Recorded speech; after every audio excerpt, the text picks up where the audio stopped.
말씀은 이사야서 64장 7절로 9절의 말씀입니다.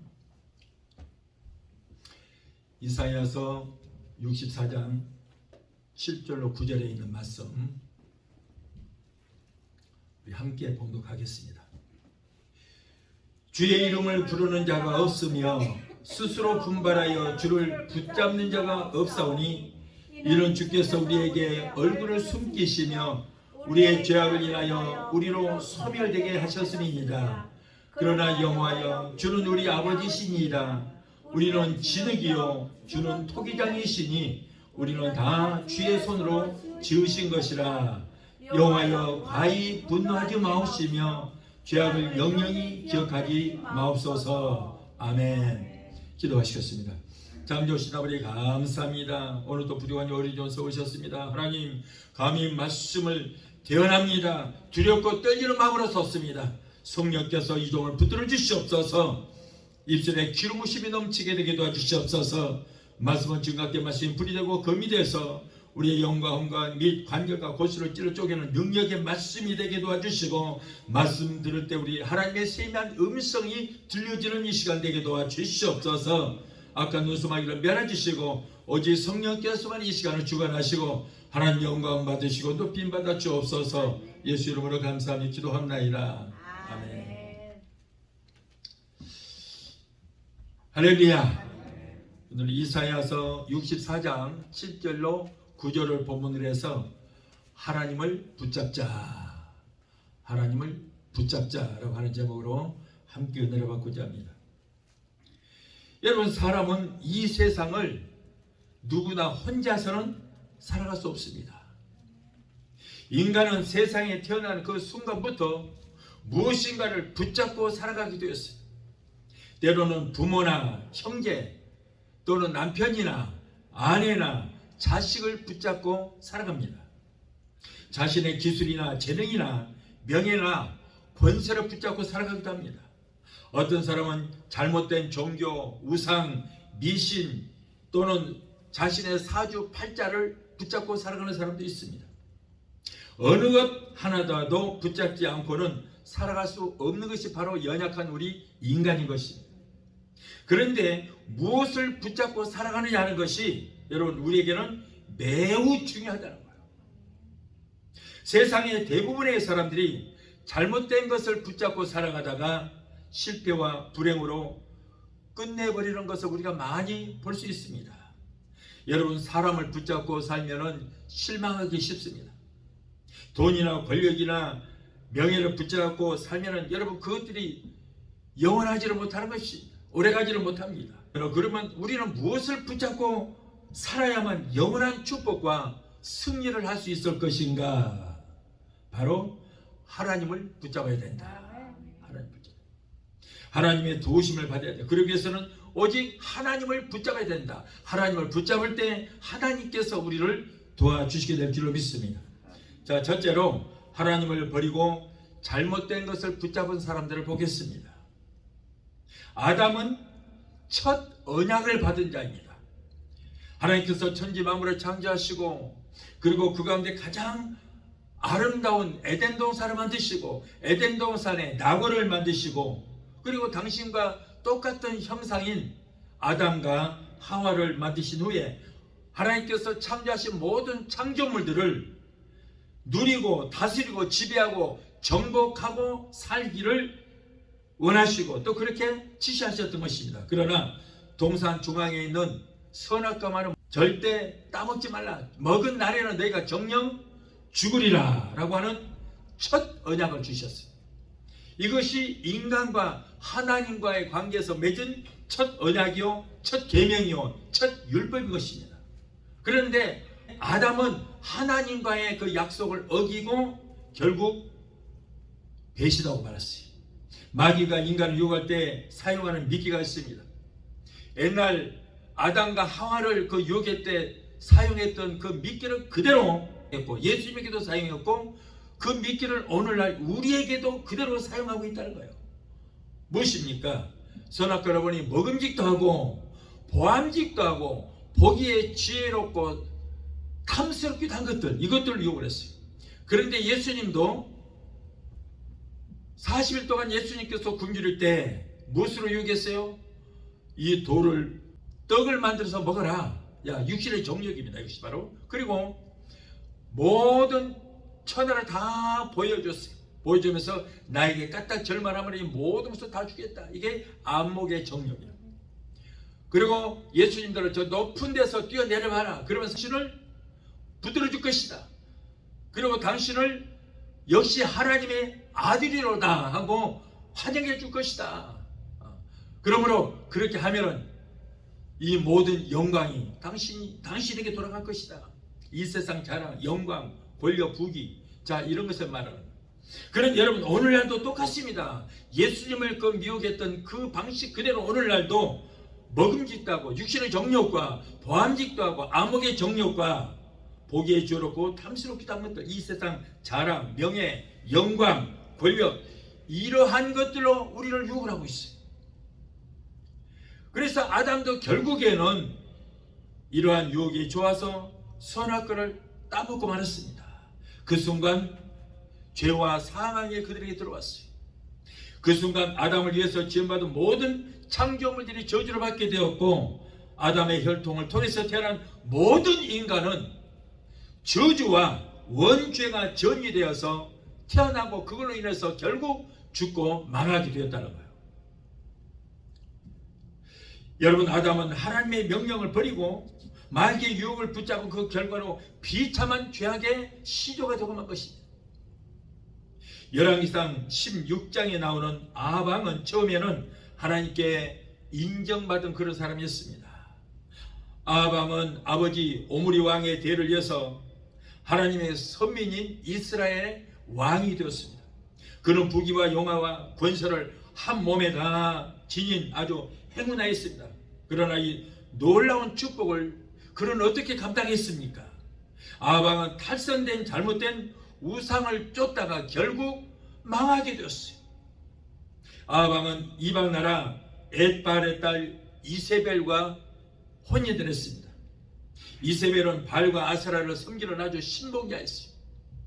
이세벨은 남편인 아방에게 이스라엘의 하나님은 가짜이니 그러니 하나님을 버리고 우리가 섬겼던 발과 아세라를 섬기라고 자꾸 꾀었습니다.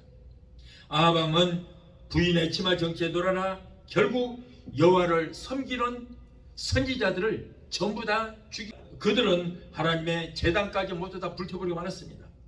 이세벨은 가증된 선지자 850명을 임명하고 온 백성들에게 발과 아세라마를 섬기겠습니다. 만일 하나님을 섬기는 자것은 가차없이 다 죽여 말았습니다. 하나님께서는 이러한 가증스러운 인간들의 행위에 진노하셨습니다. 그래서 우상이 가득한 이스라엘 땅 전국에 이 왕이 한 사람의 잘못으로 인해서 3년 반 동안 비가 오지 않았고 그 가뭄으로 모든 것이 다 들어갔어요. 사람이고 동물이고 식물이고 모든 생물들이 아무것도 살 수가 없을 정도로 하나님의 저주가 그 나라에 임하게 되었던 것입니다. 하나님의 진노가 이렇게 크심에도 불구하고 아방은 회개하지 않냐고 결국에는 전쟁터에서 나갔다가 적의 화살을 맞고 비참하게 죽고 말았어요. 하나님을 버리고 여러분 다른 것들을 붙잡으면 반드시 이렇게 망하게 되었어요. 둘째로 주님만을 우리는 굳세게 붙잡아야 한다.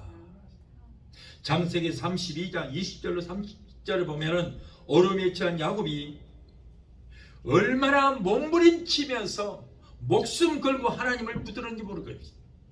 야곱은 이삭의 두 번째 아들로서 태어나서 쌍둥이 형의 발뒤꿈치를 붙잡고 태어났습니다. 그런데 한평생 에서를 항상 괴롭혔어요. 장성에서는 장자권을 형 에서에서 빼앗기 위해서 아버지를 속이고 그리고 형을 속였습니다.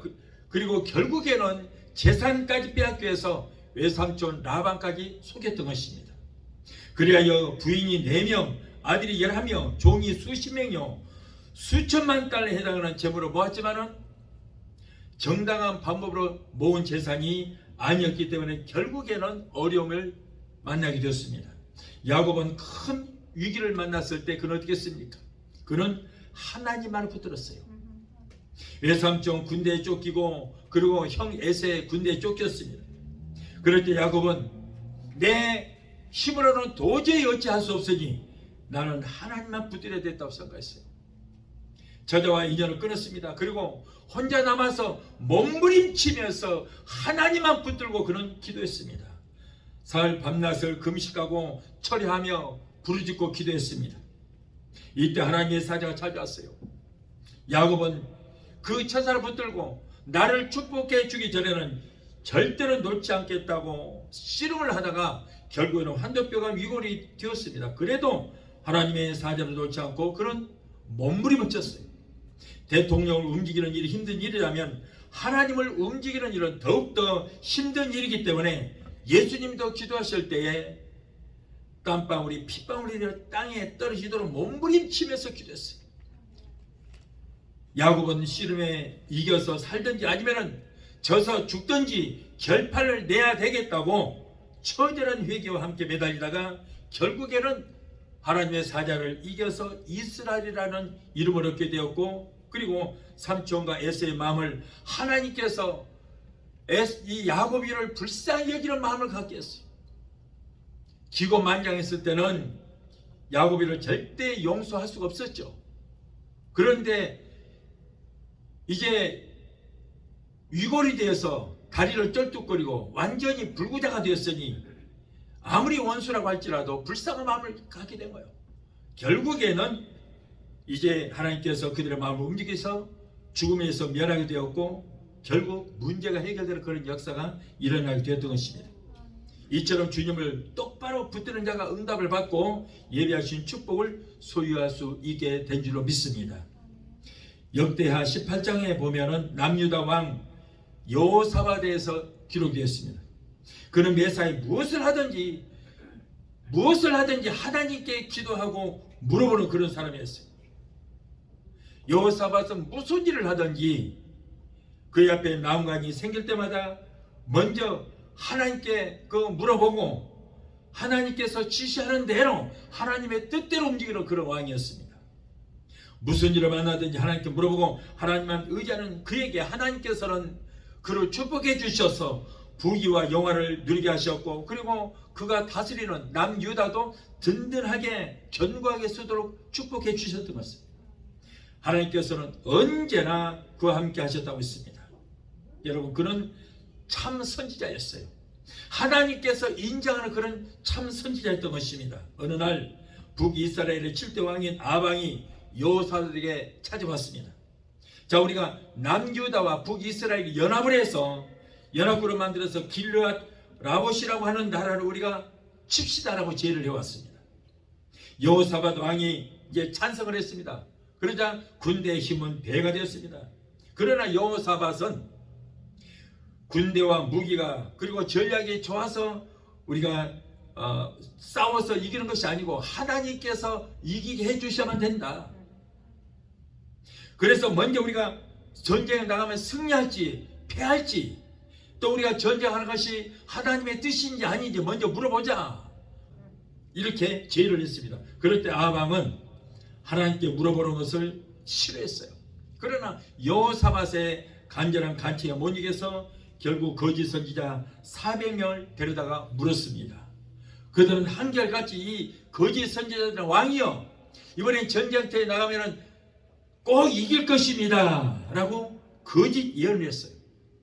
그러나 영적인 사람 여호사밧은 그 사람들이 가짜 선지자라는 것을 깨닫게 되고 그들의 말을 신임하지 않았습니다. 여호사밧은 또 다른 선지자가 있습니까? 물었습니다. 그랬더니 미가야라고 하는 선지자가 있지만 나는 그 사람 싫어합니다. 왜냐하면 그 사람은 기분 나쁜 예만 합니다. 내 마음에 드는 예를 한 일이 없습니다. 기분 나쁘니까 그 사람 부르지 않겠습니다.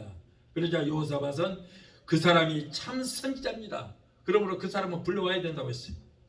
결국에는 이제 미가야 선지자를 불렀습니다. 이 사람은 하나님이 쓰시는 참 선지자예요. 그는 죽음을 두려워하지 않은 진정한 하나님의 사람인 것입니다. 이 미가야 선지자가 이제 왕들 앞에 불려갔습니다. 그런데 미가야 선지자가 예언하기를 그는 목자를 치니 양들이 흩어졌다. 이렇게 예언했어요.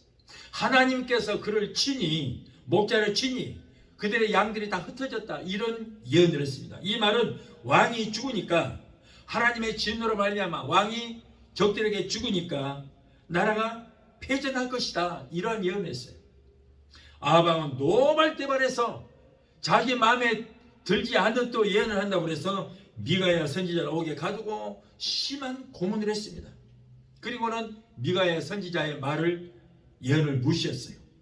미가의 예언을 무시하고 거짓 선지자의 말을 듣고 전쟁에 나갔던 아합은 적의 화살을 맞고 결국은 죽고 말았어요. 미가야 선지자가 예언했던 그대로 되고 말았어요. 그러나 요사밧 왕은 하나님께서 지켜주셔서 무사히 집으로 돌아왔다고 역대하 18장 1절로 14절에 보면 기록이 되어 있습니다. 우리는 이 세상을 살아가면서 여러분 되는 대로 살아갈 것이 아니라, 여러분 우리는 지극히 작은 문제라도 하나님 앞에 먼저 물어보는 그런 기도의 습관을 가져야 될 줄 믿습니다. 많은 사람들이 이 말 저 말 한다고 쫓아갈 것이 아니라, 여러분 우리는 진실된 길을 따라가야 되는 것입니다. 그것은 험하고 고독한 길이지만은 여러분 그 길은 승리가 이미 약속된 것인 것을 우리는 깨달아야 될 줄 믿습니다. 그래서 무엇이든지 내 마음대로 하면 안 되는 거예요. 하나님의 뜻을 하고 하나님께서 지시한 대로 기도하고 하나님의 인도함을 받아서 우리는 움직여야 되는 거예요. 인간이 하나님께 물어보고 계획했을 때 성령께서 우리의 발걸음을 인도해 주시게 될 줄로 믿습니다. 예수님도 십자가 지시기 전에 예수님께서 그랬잖아요. 겟세마네 동산에서 아버지여 이 죽음의 쓴자를 내게서 물리쳐 주시옵소서 울며 불며 기도했습니다만, 그러나 나중에서 예수님 깨닫는 뭐예요? 인류를 위해서, 인류의 죄를 위해서 아버지가 당신을 이 땅에 보내셨다는 것을 깨닫게 되고, 그러나 내 뜻대로 마시고 아버지의 뜻대로 되기를 원합니다라고 기도를 바꿔서 하신 것을 우리가 볼 수 있어요.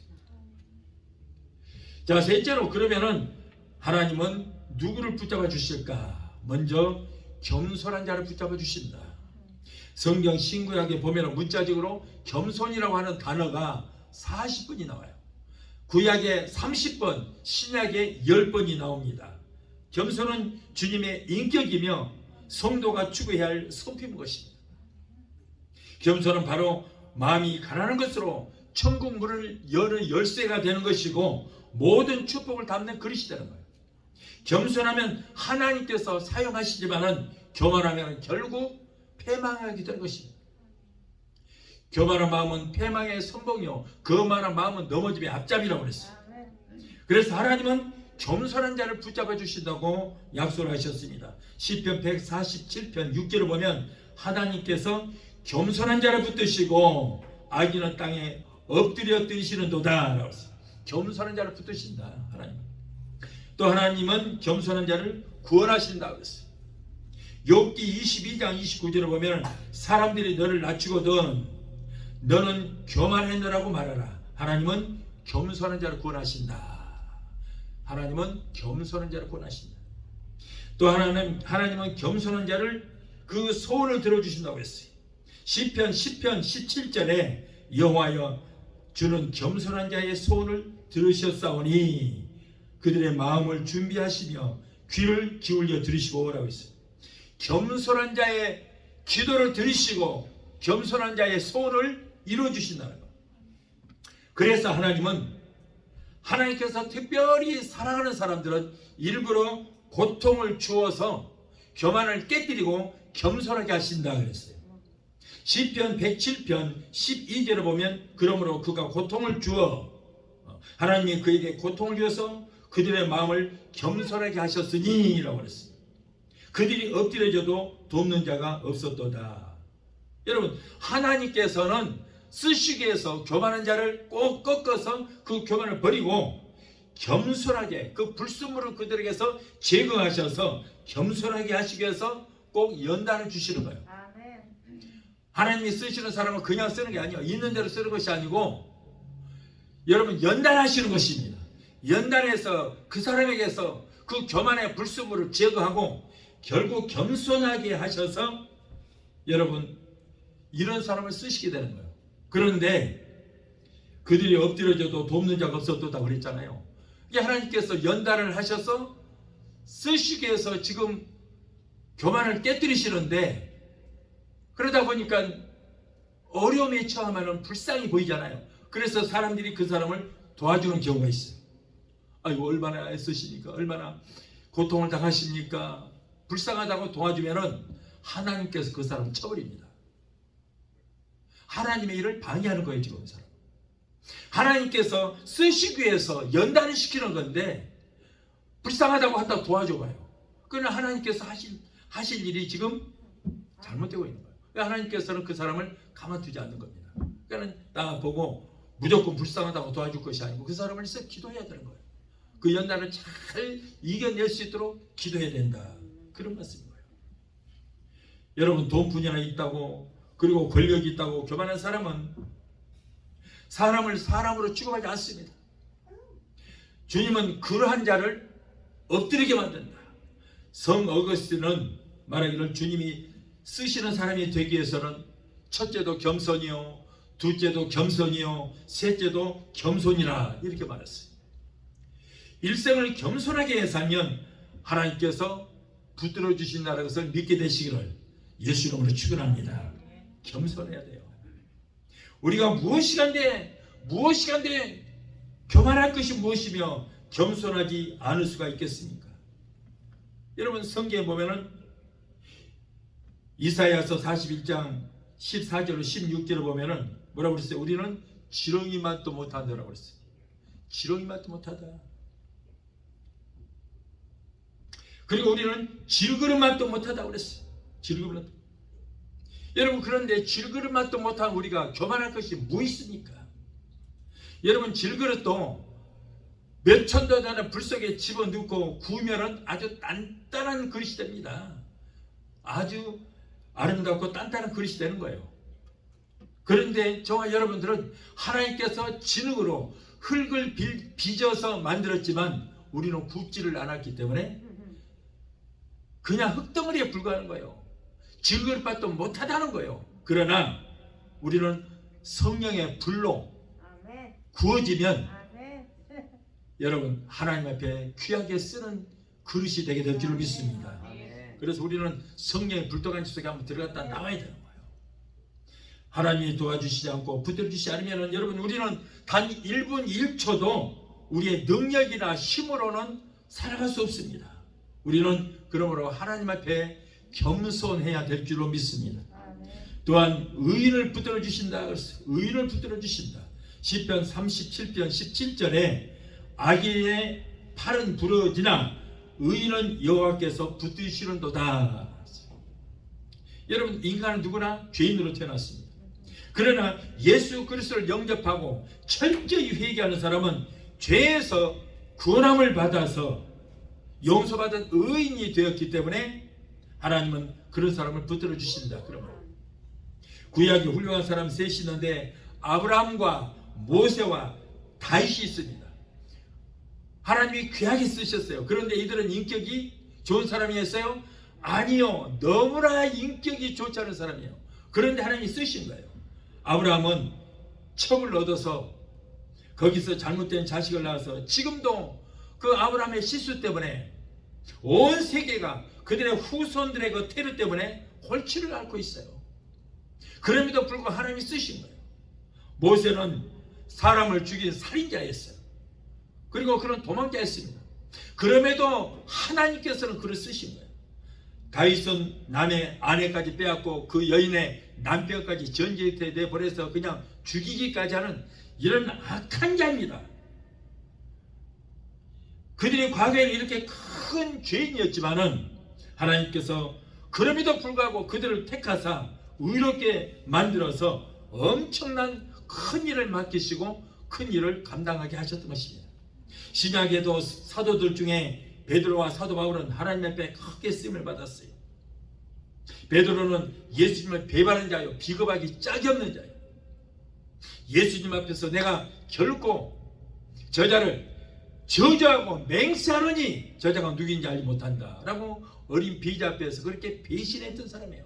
그럼에도 불구하고 여러분 제자 중에 수제자로 쓰셨잖아요. 사도 바울은 예수 믿는 사람을 붙잡아다가 그냥 처형하는 그런 무시무시한 살인자였지만은 박해자였지만 그들은 예수님을 믿고 회개하고 변화가 되어서 주님은 그들을 의로운 사람으로 붙들어 주셨던 것입니다. 이렇게 회개가 아주 중요한 것입니다.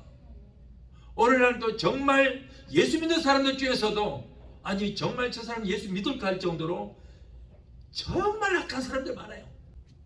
여러분 그런 사람도 회개하면 하나님께서 쓰시게 될 줄 믿습니다. 어떤 사람은 예수를 믿으면서도 나는 영원히 죽을 수밖에 없는 죄인이라고 하는 사람이 있어요. 나 그런 사람은 참 안타까워. 여러분 예수를 믿고 장로가 되고 안수집사가 되고 권사가 됐음에도 불구하고 심지어는 목사까지 됐음에도 불구하고 나는 영원히 죽을 수밖에 없는 죄인이다. 이 사람은 겸손해서 그래요? 이 사람은 구원을 받았을까요? 못 받았을까요? 못 받은 거예요. 못 받았어요. 아직도 죄인인데 여러분 구원이라는 뜻이 뭡니까? 죄에서 건짐을 받았다는 것이 구원 아니에요? 구원이라는 뜻은 건짐을 받았다는 거예요. 어디서? 죄악에서 건짐을 받았다는 거예요. 그런데 아직도 자기는 죄인 중에 죄인이요 죄인 중에 괴수라 영원히 죽을 수밖에 없는 죄인이라고 하는 사람은 아직 구원을 받지 못한 사람입니다.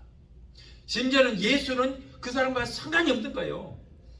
여러분 예수님이 왜 죽었습니까? 우리의 죄를 감당하시고 내 죄 때문에 십자가에 내가 죽어야 되는데 예수님이 나의 죄를 담당하시고 나 대신 십자가에서 대속의 십자가를 주시고 나 대신 죽어주셨어요. 그래서 내 죄를 위해서 나 대신 죽으신 예수 그리스도를 믿음으로 우리는 죄에서 구원함을 얻고 하나님의 자녀가 된 줄 믿습니다. 그럼에도 불구하고 아직도 영원히 죽을 수밖에 없는 죄인이다. 이런 사람은 뭐예요? 불신자라 그러면 불신자. 아직도 구원받지 못한 사람이에요. 참 안타까운 거예요. 그런 사람이 너무나 많아요. 여러분 그러므로 저와 여러분들은 죄인이 아니에요. 죄에서 구원함을 받았잖아요. 예수님 우리 죄를 다 속죄해 주셨잖아요.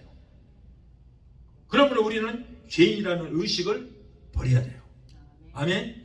가장 중요한 것입니다. 이 복음이 가장 중요해요. 그런데 영원히 죽을 수밖에 없는 죄인이다. 그러면 예수와는 상관이 없는 사람이고 아직도 죄인이에요. 그런 사람이 무슨 구원을 받습니까? 예수님을 영접하고 거듭난 사람은 다 이제는 하나님께서 용서받은 의인이라고 우리를 인정해 주실 것입니다. 그러기 때문에 우리 주님께서 우리를 붙들어 주시고 그래서 우리는 감히 하나님을 아버지라고 부를 수 있게 된 줄 믿습니다. 그래서 우리가 죄에서 구속함을 얻었기 때문에 우리가 나와서 예배드리고 기도할 수 있게 되는 것입니다. 여러분 이사야서 38장 17절에 잘 들으세요. 회개하면 나의 모든 죄를 주님의 등 뒤로 던져버렸다고 했어요. 던져버렸다. 미가서 7장 19절에 우리의 죄를 발로 밟아서 바다 깊은 저 태평양 바다에다가 던져버렸다고 그랬어요. 던져버렸다. 이사야서 44장 22절에 너의 죄를 안경인 사람같이 도말하였다. 그래도 죄인이에요? 우리가 예수 그리스도의 피를 의지하여 회개하기만 하면 하나님은 우리가 죄를 한 번도 짓지 않은 것처럼 인정해 주시고 죄를 기억지도 아니하시겠다고 분명히 말씀을 하셨어요. 그래서 우리가 찬송할 때도 나 속죄함을 받은 후 나 속죄함을 받았다고 했어요. 여러분 히브리서 10장 16절에 그날 후로는 저희 죄와 저희 불법을 내가 다시는 기억하지 않겠다 그랬어요. 그날 후로는 저희 죄와 저희 불법을 다시는 기억하지 않겠다. 그날 후로가 뭐예요? 너희가 회개하고 속죄함을 받은 후로는 내가 다시는 너의 과거에 지었던 죄와 허물을 내가 기억하지도 않겠다고 했어요.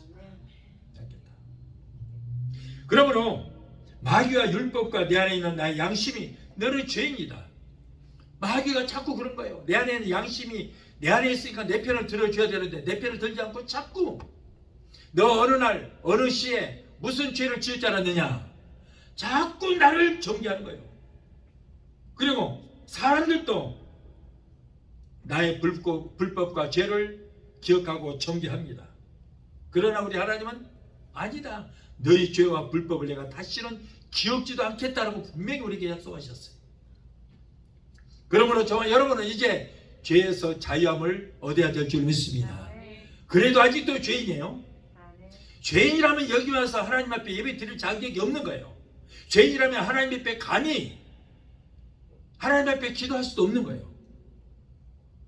죄악이 우리와 하나님과의 관계에 놓여 있으면, 담이 쳐져 있으면 우리가 하나님 만날 수도 없고 기도할 수도 없는 것입니다. 저와 여러분은 예수 그리스도를 믿음과 동시에 여러분 아담으로부터 내려왔던 원죄가 깨끗하게 사함을 받게 된 줄 믿습니다. 예수님께서 머리에 가시관을 쓰셨습니다. 그 가시관은 뭐예요? 저주를 상기하는 거예요. 아담의 죄 때문에 아담을 위해서 지음받은 모든 창조물들이 다 저주를 받게 되고 땅은 가시 엉겅퀴로 덮이게 되었습니다. 그것이 바로 가시는 바로 저주를 상기하는 거예요. 그리고 원죄가 임하게 되었습니다. 아담으로부터 자자손손 그 혈통을 이어받은 모든 인간은 원죄를 타고 태어났습니다. 그런데 예수님께서 머리에 가시관을 쓰심으로 아담으로부터 내려왔던 모든 저주와 원죄가 사하심을 받은 줄 믿습니다. 그러므로 머리에 가시관을 쓰신 예수를 믿음과 동시에 우리는 저주에서 속량함을 받고 그리고 원죄에서 사하심을 받아서 우리는 천국을 유업으로 얻게 된 줄 믿습니다. 그리고 날마다 우리가 지은 자범죄는 하나님 앞에 나와서 회개만 하면 되는 거예요. 우리 하나님은 우리가 회개만 하면 7번씩 70번이라도 용서해 주시겠다고 말씀하시고 그 다음부터는 우리의 죄와 불법을 전혀 우리 하나님께서는 기억지도 아니하시겠다라고 약속을 해 주신 줄 믿습니다. 아멘. 그런데 어떤 분들은 뭐라고 그래요? 나는 용서받은 죄인이라 또 그런 사람이 있더라고요. 아니 용서를 받았으면 의인이 돼야지 왜 용서를 받았는데 여전히 죄인입니까? 그렇게 말하는 분들도 있어요.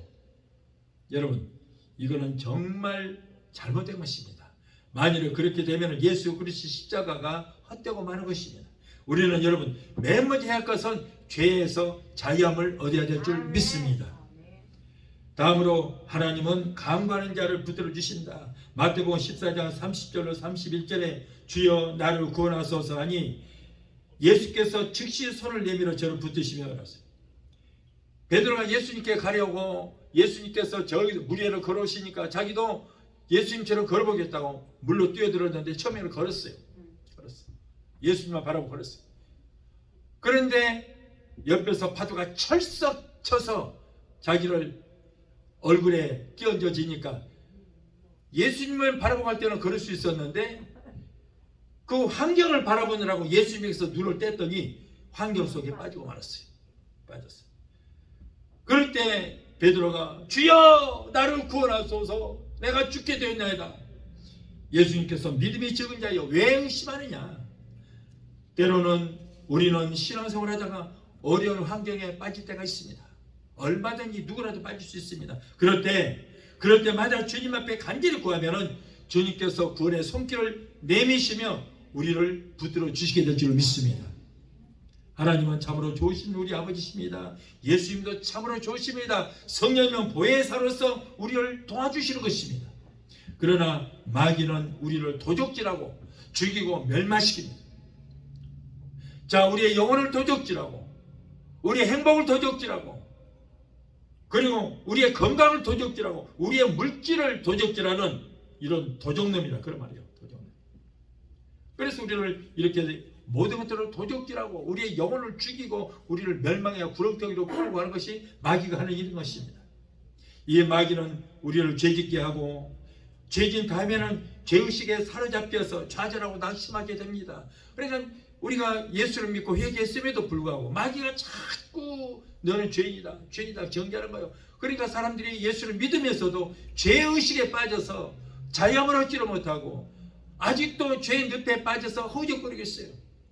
그러다 보니까 죄책감에 시달려서 우울증이 오기도 하고 공황장애가 오기도 합니다. 얼마나 무서운지 몰라요. 여러분, 마귀에게 속지 마세요. 아멘. 하나님은 우리를 너희 죄와 불법을 기억지도 아니하시겠다고 그러는데 왜 마귀에게 속냐 그런 말이에요. 더 이상 속지 마시고 이제는 자유함을 얻게 되시기 바랍니다. 그러나 하나님이 이렇게 좋으신 우리 아버지가 되시기 때문에 우리의 간구를 들으시고 우리가 죄를 지었을지라도 7번씩 70번이라도 용서해 주시고 가난한 자를 부유케 하시고 우리 예수님께서 금도 내 것이요 은도 내 것이요 천상천하 모든 것이 다 주의 것이다. 그런데 예수님께서 이 땅에 오셔서 얼마나 가난하게 사셨습니까?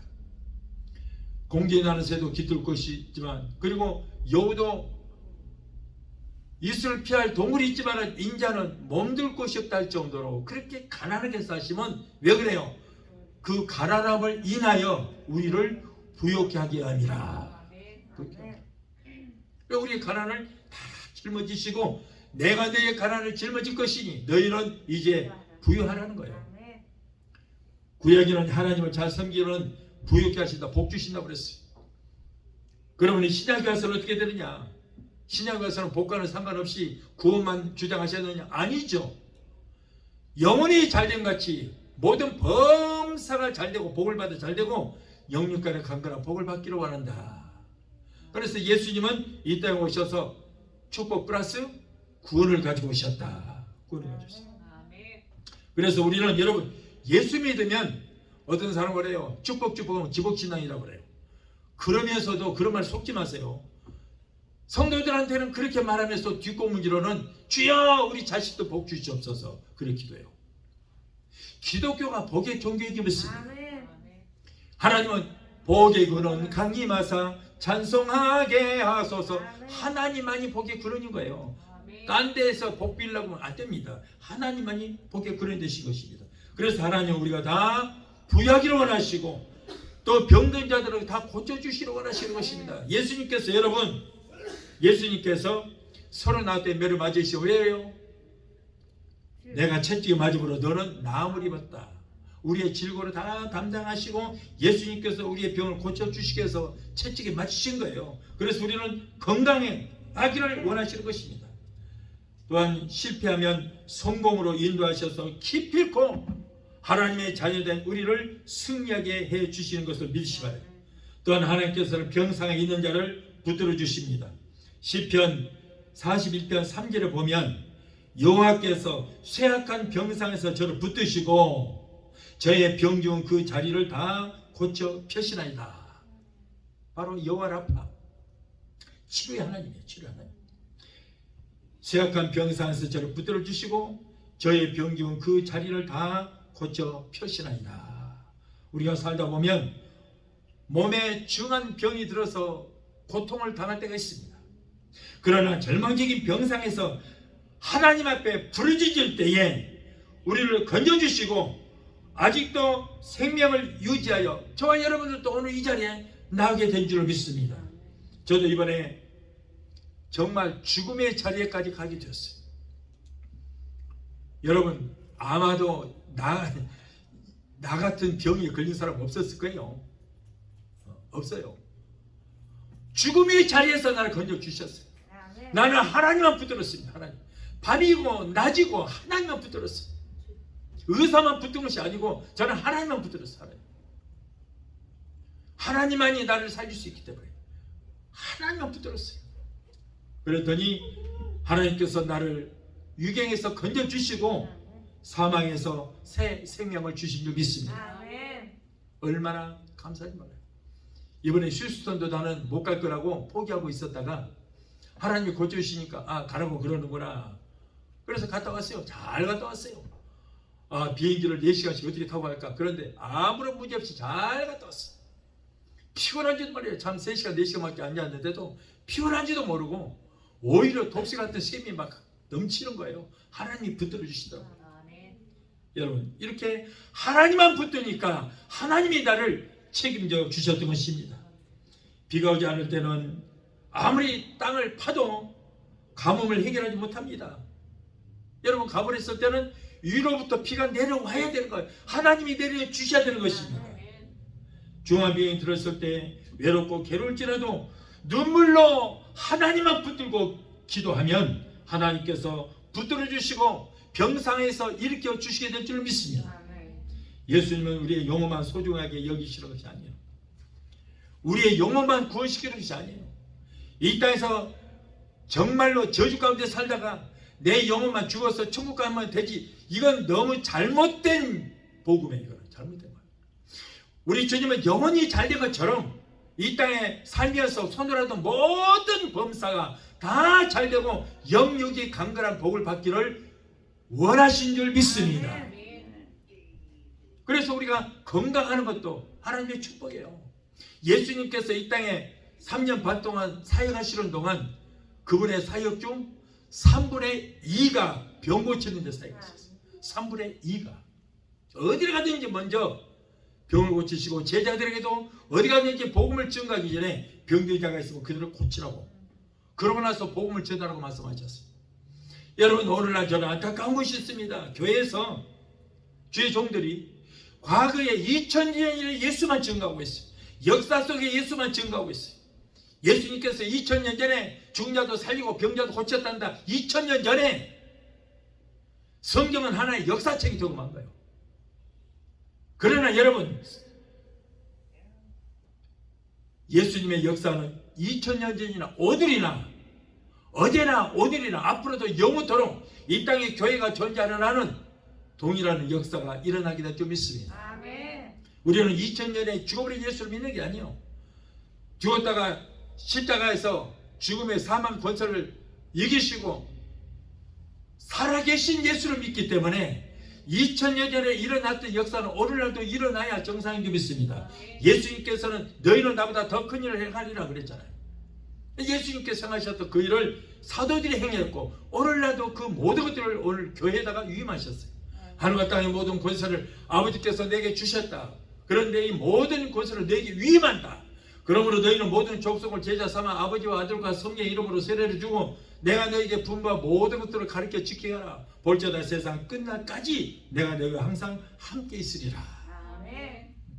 그래서 여러분, 2000년 전에 예수님께서 행하셨던 그 일을 그대로 사도들이 행하였고, 사도들이 행하였던 그 일을 오늘날 교회에다가 위임하셨기 때문에 오늘날 예수님께서 하셨던 그 일을 교회가 해야 되는 거예요. 그런데 2000년 전에 예수님께서 행하셨던 그 일을 과거 속에 예수님께서 이런 일을 행하셨다 이렇게 전하고 오늘날도 그 일은 일어난다라고 전하지 않고 있어요. 이거 심각합니다.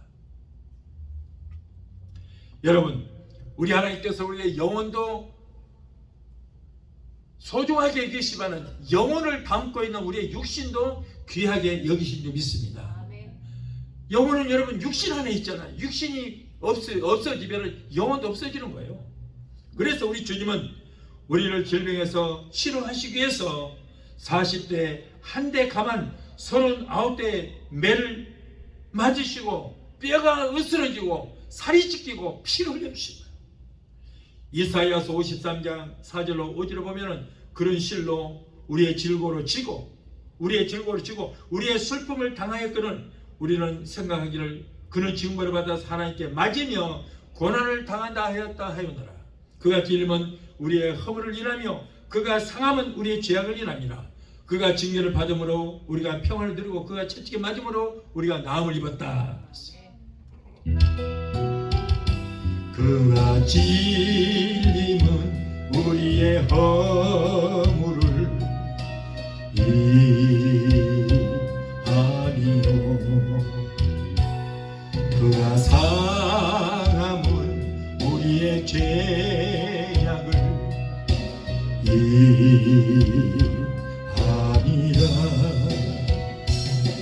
그가 징계를 받음으로 우리가 나음을 입었도다. 우리는 다 양 같아서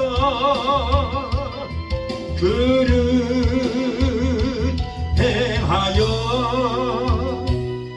각기 제 길로 갔거늘 각기 지체 길로 갔거늘 여호와께서 우리의 죄악을 그에게 감당시켰도다.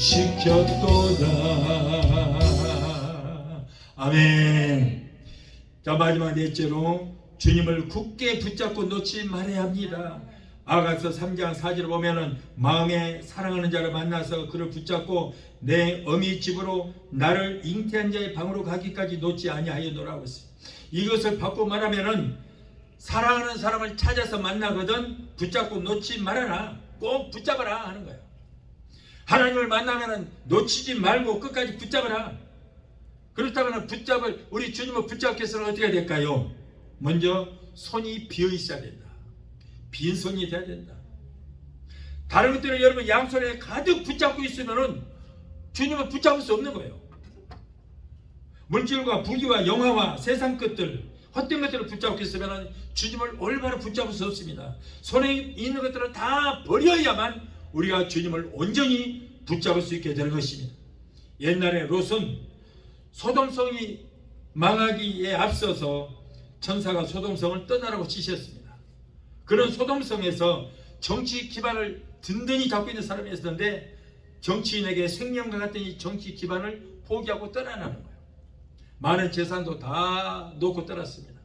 진격도 치구도 다 버렸습니다. 소돔성에서 모든 것들을 다 버리고 앞만 보고 뛰는데 따라오던 부인의 발자국 소리가 들리지 않았습니다.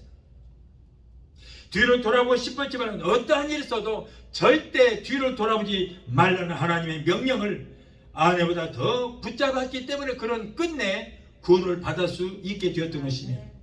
우리는 하나님의 명령과 32,500가지의 약속의 말씀을 붙잡아야 하는 것입니다. 저는 이번에 그 어려움을 당했을 때, 죽음의 자리에 있을 때 성경에 기록된 약속의 말씀을 붙들고 저는 기도했어요. 그래서 여러분 이 문제가 해결이 되었던 것입니다. 우리는 여러분 기도할 때 중언 부언하는 그런 기도해서는 안 되는 거예요. 목숨 걸고 하나님의 약속의 말씀을 붙들고 부르짖어 기도해야 됩니다. 예를 들어서 병들어 고통을 당했을 때 이사야서 53장 4절 5절에 저가 찔리면 우리의 허물을 인하며 그가 상함은 우리의 죄악을 인함이라. 그가 징계를 받음으로 우리가 평안을 누리고 그가 채찍에 맞음으로 너희는 나음을 입었다. 나는 나음을 입었다.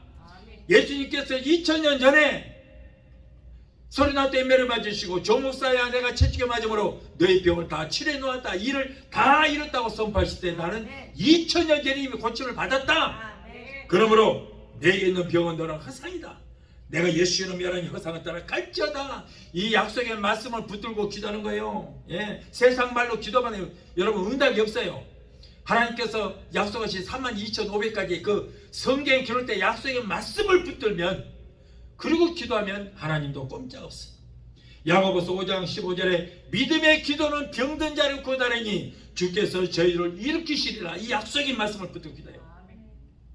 말라기 4장 2절에 여호와를 경외하는 내게는 의로운 내가 떠올라서 치료하는 광선을 바라니 너희가 나가서 외양간에서 나온 송아리처럼 걷기도 하고 뛰기도 하리라.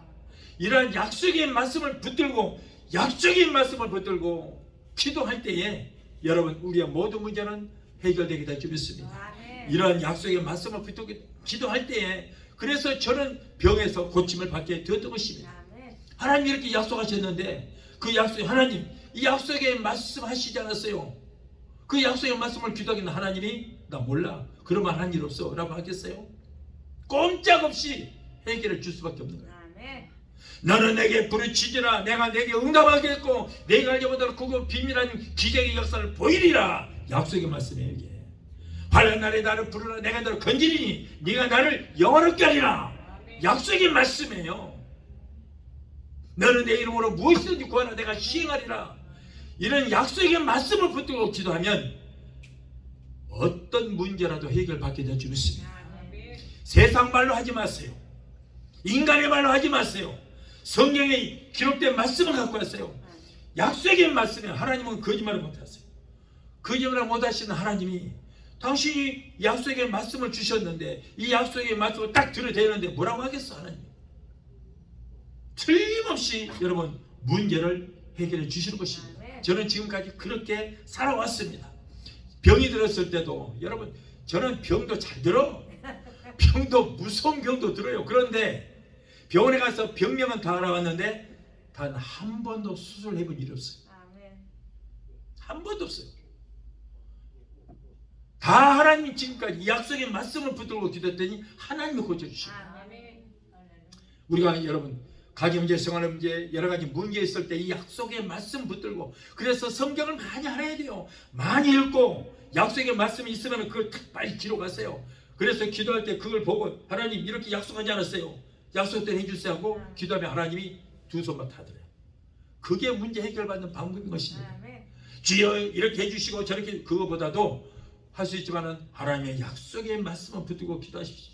그래서 우리는 하나님의 약속을 끝까지 붙들어야 돼요. 한 손으로 붙잡아서 안 됩니다. 두 손으로 굳게 주님의 말씀을 붙잡아야 돼요. 두 손으로.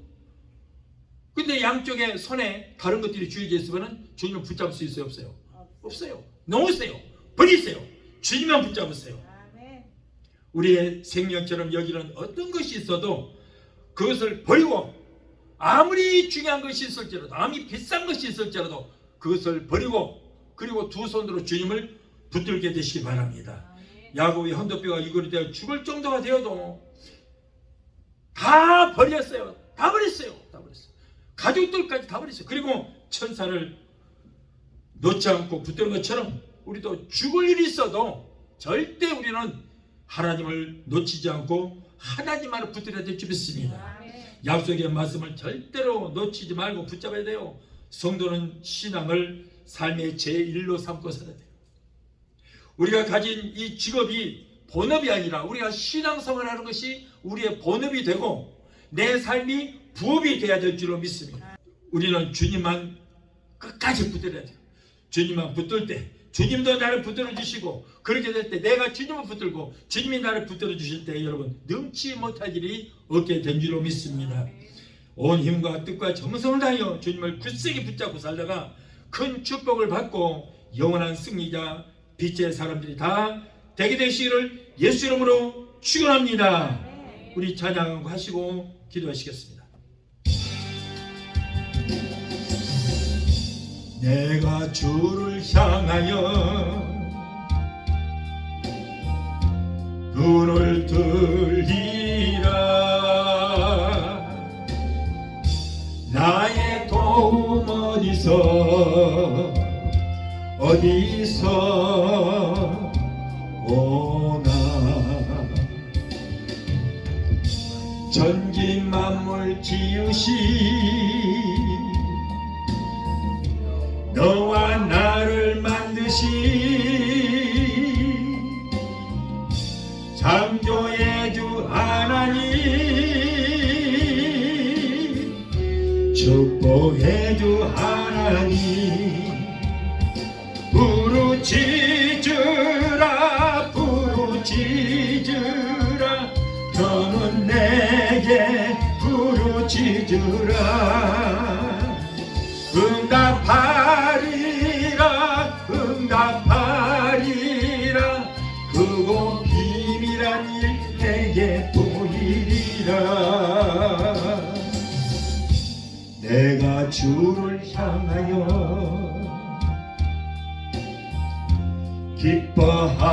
기뻐하리라. 나를 사랑하시는 나의 주 그리스도, 십자가의 보혈로 내게 씻어주시는 용서의 주 하나님, 구원의 주 하나님, 기뻐하여라 기뻐하여라. 너는 항상 기뻐하여라. 감사하여라 감사하여라. 그곳 놀라운 일 내게 보여 기도하시겠습니다. 전능하신 아버지 하나님, 우리가 다른 것 붙잡으면 실패자가 될 수가 있습니다. 망합니다. 우리는 오직 전능하신 하나님, 전능하신 하나님 앞부터 우리가 되게 하시고 우리에게 약속하신 주의 말씀을 붙들어 우리 모두가 되게 도와 주시옵소서. 예수 이름으로 감사하며 기도합나이다. 아멘. 이 시간에는 제가 여러분을 위해서 마무리 기도를 해드리겠습니다. 가정문제, 생활의 문제 있는 분들은 믿음으로 가슴에 손을 얹으시기 바라겠습니다. 두 손을 가슴에 얹으시기 바랍니다. 믿음으로 얹으시기 바랍니다. 우리 주님께서 내 믿음대로 될지도 말씀하셨습니다. 몸이 아프신 분들은 아픈 부위에 손을 얹으시기 바랍니다. 그것에 예수 그리스도의 못장한 손, 피 묻은 손이 얹혀지게 될 것입니다. 여러분, 믿음으로 손이시기 바랍니다. 의심하지 마시기 바랍니다. 하나님의 역사는 어디에서나 일어납니다. 백부장의 믿음으로 우리가 기도할 때에 멀리 있는 그의 종이 고침을 받았듯이 한국이나 어디라도 이 시간에 믿음으로 기도할 때에 하나님의 기적의 역사가 일어날 것을 믿게 되시기를 바랍니다. 주님이 이 시간에 역사하소서. 저들의 믿음으로 기도하는 모든 기도가 이렇게 사운다되고 응답되는 역사가 있게 하여 주옵소서. 영상을 통해서 예배드리신 분들도 또 CD를 통해서 듣고 계신 분들도 이 시간에 문제 있는 분 가슴에 손을 얹으시고 몸이 아프신 분들은 아픈 부위에 손을 얹으시기 바랍니다. 제가 여러분을 위해서 기도해 드리겠습니다. 문제 해결자가 되시고 우리의 질병을 치료해 주실 여호와 치료의 하나님, 오늘 사랑하는 하나님의 자녀들이 가정문제, 생활의 문제, 자녀들의 문제, 직장 문제, 비즈니스 같은 온갖 문제를 가지고 주님 앞에 나왔습니다. 하나님은 우리의 영혼이 잘된같이 모든 이 땅에 살면서 손을 하던 모든 범사가 잘되고 영이 강건한 복을 받기를 원하신 줄로 믿습니다. 우리의 모든 형편을 사정하시는 주님, 힘들고 어려운 데 살아가는 하나님의 자녀들의 기도를 들으시고 주여 저들의 여러가지 문제 가운데서 건져주시고 위경에서 건져주시옵소서. 너는 내게 부르짖으라. 내가 내게 응답하겠고 내가 이보다는 크고 비밀한 기적의 역사를 보이라고 말씀하셨사오니 이 약속의 말씀을 믿고 주여 기도하오니 우리의 모든 문제가 해결받고 문제를 따라가는 역사가 있게 하여 주시옵소서. 이 코로나 시대에, 이 어려운 시대에 성령이 역사 주셔서 가족들의 모든 범사가 잘되는 역사가 있게 하여 주시옵소서. 하나님께서 우리에게 주시는 자녀들이 하나님을 잘 섬기게 하시고 하나님께서 주시는 복을 받는 역사가 있게 하여 주옵소서. 내가 나사렛 예수 그리스도의 이름으로 명하노니 하나님의 자녀들로 괴롭히는 모든 문제를 따라갈지어다. 가정문제, 생활의 문제, 자녀들의 모든 문제는 내가 예수 이름으로 엄히 명하노니 저들에서 예수 이름으로 갈지어다. 아들, 딸, 손자, 손녀들이 하나님께서 위로부터 내려주시는 복을 얻게 되게 도와주시옵소서. 자녀들이 세상을 들어가든지 머리가 되고 꼴이 되지 않고 위에만 있고 아래 있지 않게 하시고 하나님과 사람들에게 인정받고 칭송받는 자녀들이 다 되게 도와주시옵소서. 또한 하나님의 백성들이 이 시간에 말씀에 의지하여 아픈 곳에 손을 얹었습니다. 믿음으로 손을 얹었습니다. 마가복음 16장 17절에 병진 자에게 손을 얹은 즉 날이라고 말씀하사오니 저들의 믿음으로 손을 얹은 부위에 예수님의 피 묻은 손으로 만져주시고 곧장난 손으로 만져주시옵소서. 내가 나사렛 예수 이름으로 명하노니 모든 질병은 예수 이름으로 갈지어다. 신경통, 관절염, 류마티스, 디스크로 따라갈지어다. 내가 예수 이름으로 명하노니 모든 암덩어리는 성도들을 괴롭히는 모든 암덩어리는 예수 이름으로 명하노니 다 놓아가지고 사라지고 숨이 될지어다. 췌장암도 사라질지어다. 위암, 장암, 폐암, 자궁암은 내가 예수 이름으로 명하노니 예수 이름으로 갈지어다. 절기선암도 예수 이름으로 갈지어다.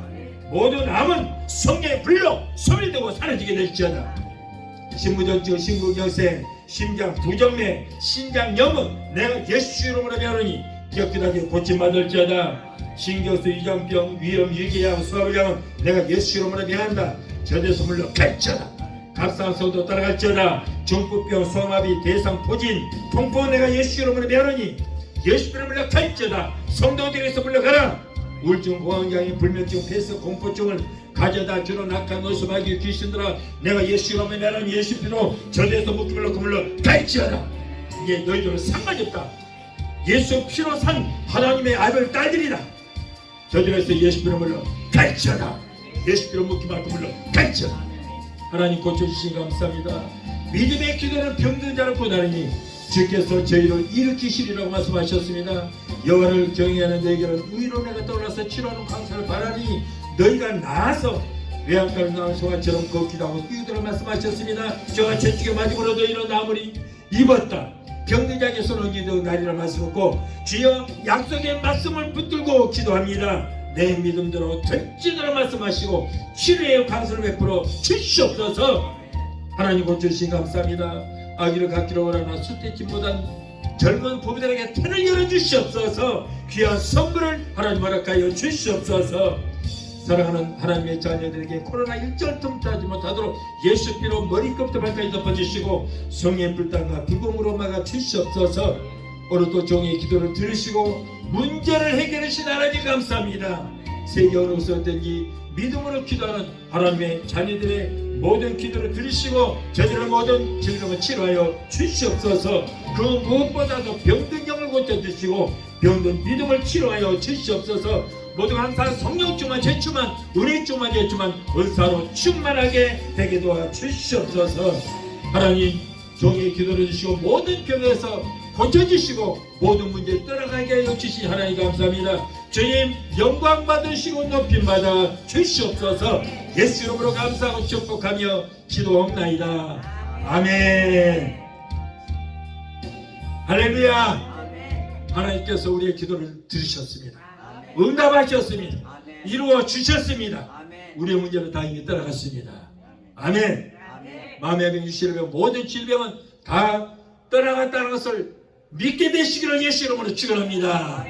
우리의 모든 문제를 해결해 주신 우리 주님 앞에 감사의 박수 한번 할렐루야.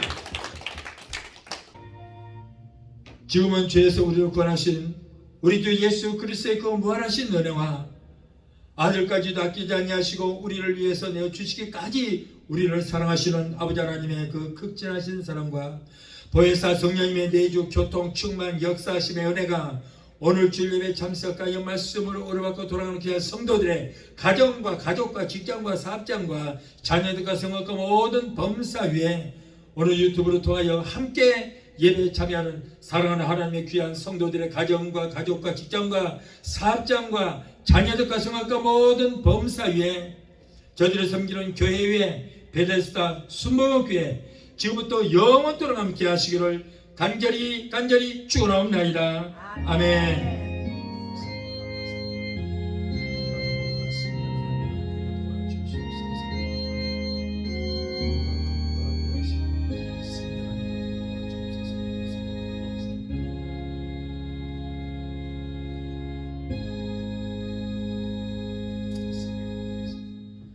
할렐루야. 하나님께 영광.